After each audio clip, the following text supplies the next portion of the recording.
go on a journey with the movie clips this afternoon. That was a good start. I think I'll move up to the Truman Show here.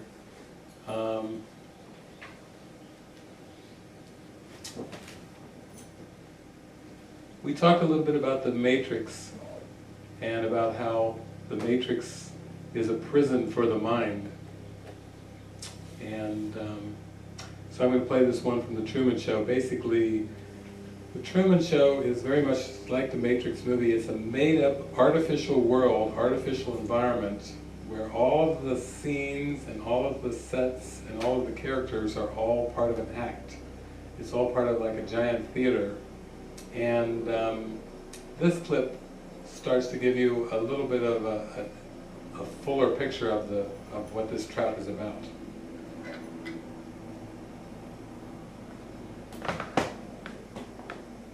Doc, let me ask you, why do you think that Truman has never come close to discovering the true nature of his world until now?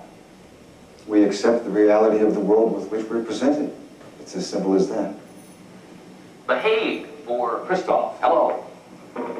The Hague. All right, we've lost that call. Let's go to Hollywood, California. You're on True Talk. Hi, Christoph. I'd just like to say one thing. You're a liar and a manipulator, and what you've done to Truman is sick. Well, we remember this voice, don't we? How could we forget? Let's go to another call. No, it's fine, it's fine, Mike. I love to reminisce with former members of the cast. Sylvia, as you announced so melodramatically to the world, do you think because you batted your eyes at Truman once, flirted with him, stole a few minutes of airtime with him to thrust yourself and your politics into the limelight, that you know him? That you know what's right for him? You really think you're in a position to judge him? What right do you have to take a baby and turn his life into some kind of mockery? Don't you ever feel guilty? I have given Truman the chance to lead a normal life. The world, the place you live in, is this sick place. See Abel's the way the world should be. He's not a performer. He's a prisoner. Look at him. Look at what you've done to him. He could leave at any time. If his was more than just a vague ambition, if he was absolutely determined to discover the truth, there's no way we could do it. Okay, that character was speaking was Christoph, like Christ off. And so when Truman does start to discover the nature of his world, basically, even though Christoph was saying he could leave whenever he wants, when you try to pull your mind away from the ego feels extremely threatened. It's almost like a parasite or a leech that's been living off of your mind's energy. And when you start to pull your investment away from the ego, then that's when it gets very disruptive. In fact, in terms of the saints and the mystics, some of you might have heard of St. John of the Cross, the dark night of the soul. That's what happens when you start to really pull your mind away from the ego. It feels extremely threatened. So now we're going to look at a scene from when Truman finally now is faced a lot of his fears in the world, his fear of water, and he's basically sure that this world is not real, and he's going to try to sail to the edge of the world and escape. This is our scene. There, perfect. That's our hero shot.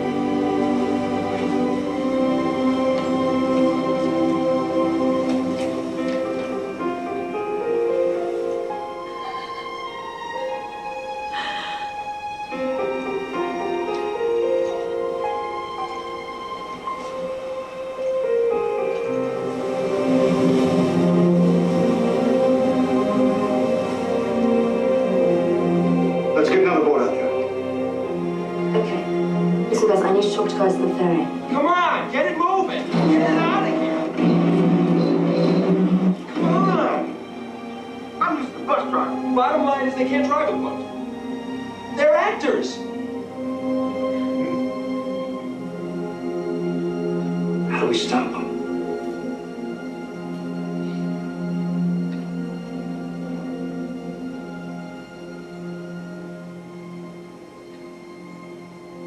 Okay, we're going to be accessing the weather program now. So hold on to your hats. You got that? No? I think we're going to want to localize a storm over the boat. You can get the coordinates for that. There's no rescue boat here. We know what to do.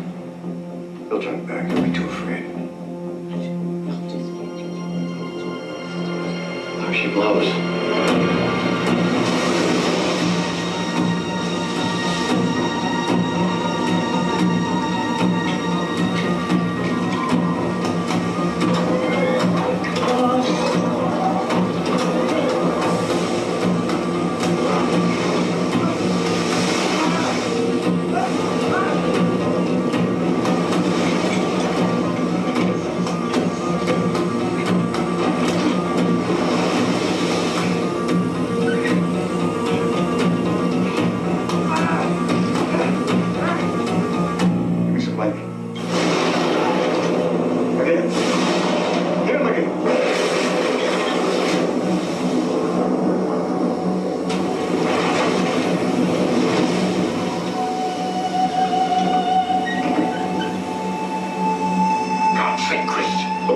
Watching. We can't let him die in front of a live audience. He was born in front of a live audience.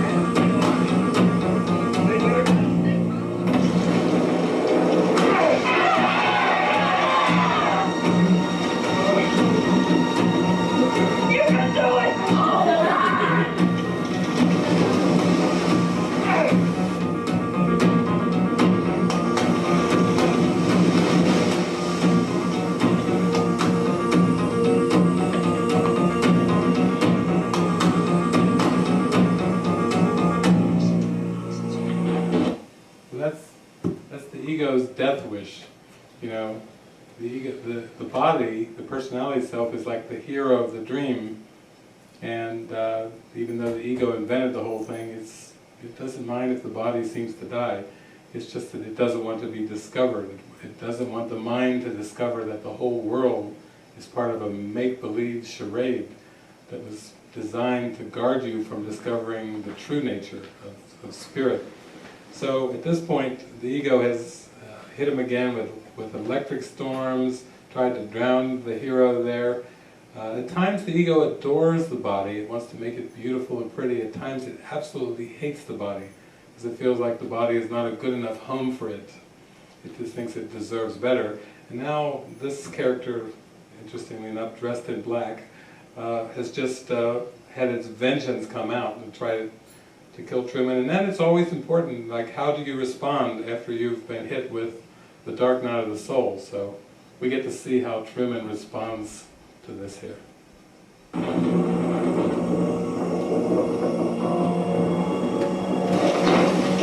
that the best you can do? You're gonna have to kill me! What can we do with a drunken sailor? Yeah, the studio demanded you cease transmission running. What can we do with a drunken sailor? I am so bored. Increase the wind. Increase the wind! I'm telling you for the last time. Wilson, very close. Capsize him, tip him over. Damn you, Victor! No, you can't. His time's up the boat. Shut up! He's gonna drown me, he doesn't even care. Do it! Do it!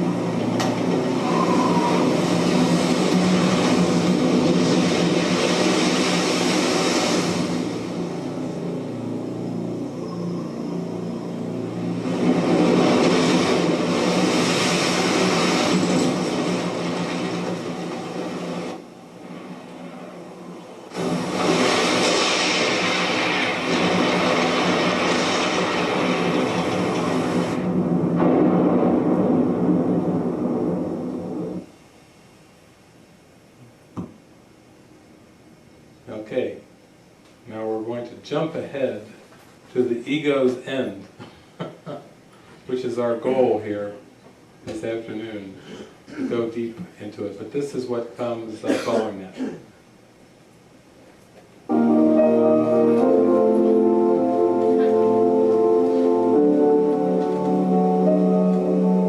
It keeps sailing.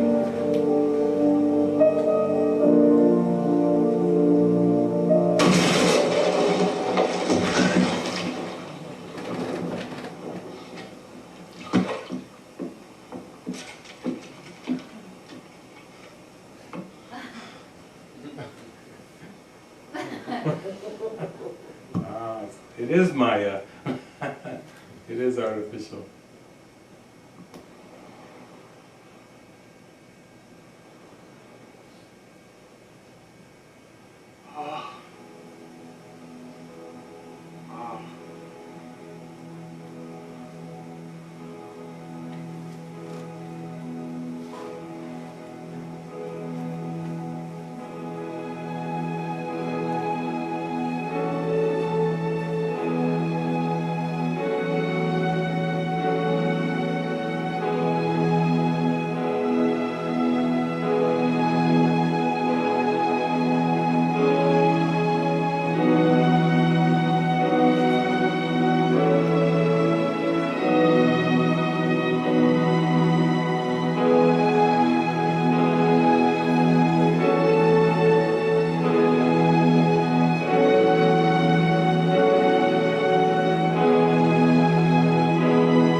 I want you to notice those steps.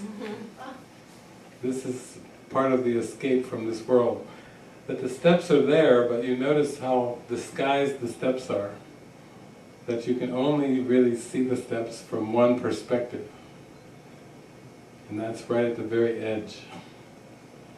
When you can start to see that this world has no reality, then the steps to climb and to leave become much more apparent.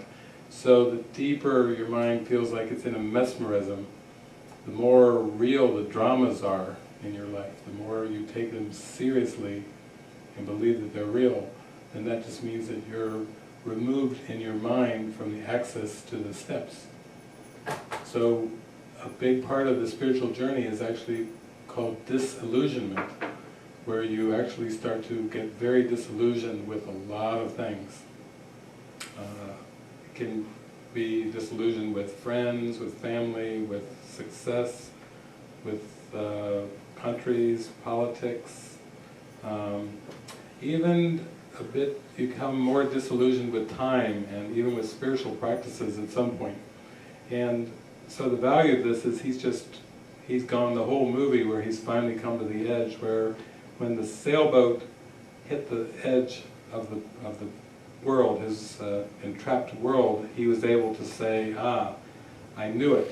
I really knew that this wasn't real, that this really couldn't confine me, it really couldn't hold me, it couldn't limit me. He pounded on it a little bit initially, because it was a little bit of that residual anger coming up at the trick, but now he's actually come, and he's walking along the edge where he's actually aware that it's an artificial world, and he's got a strong witness of that. Now he's ready to walk to the steps. So that's a very key point right here.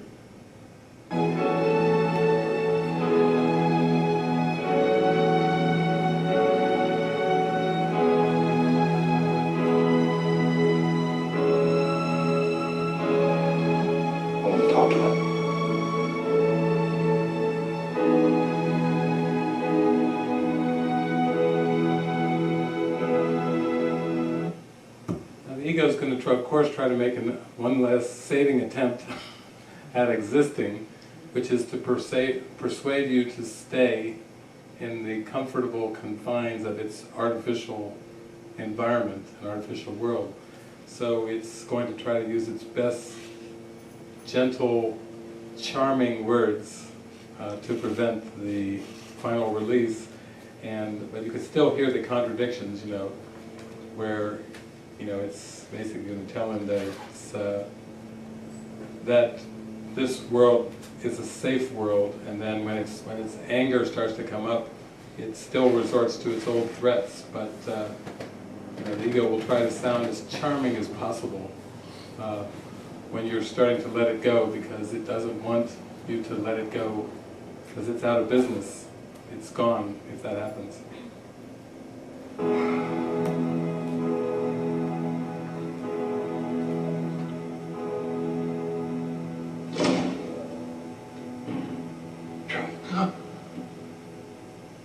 You can speak. I can hear you.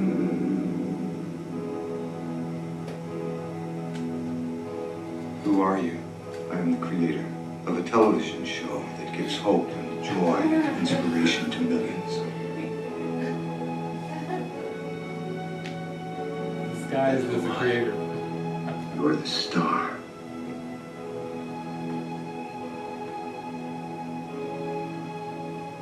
Was nothing real? You were real. That's what made you so good to watch. Listen to me, Truman. There's no more truth out there than there is in the world I created for you. You say lies. You say deceit. But in my world, you have nothing to fear. I know you better than you know yourself. Never had a camera in my head. You're afraid. That's why you can't leave.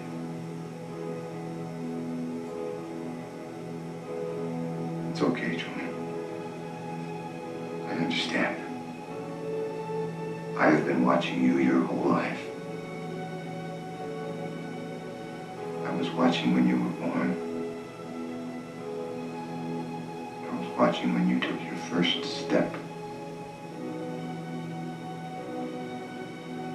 I watched you on your first day of school. The episode when you lost your first tooth. You can't leave, Truman. You belong here. With me. Talk to me.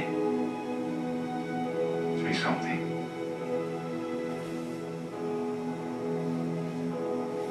Say something, goddammit! You're on television! You're live to the whole world!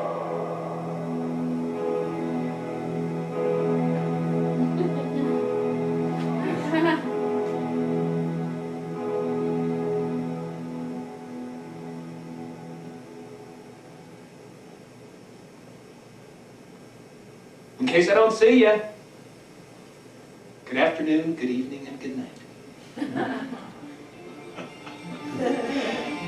Yeah.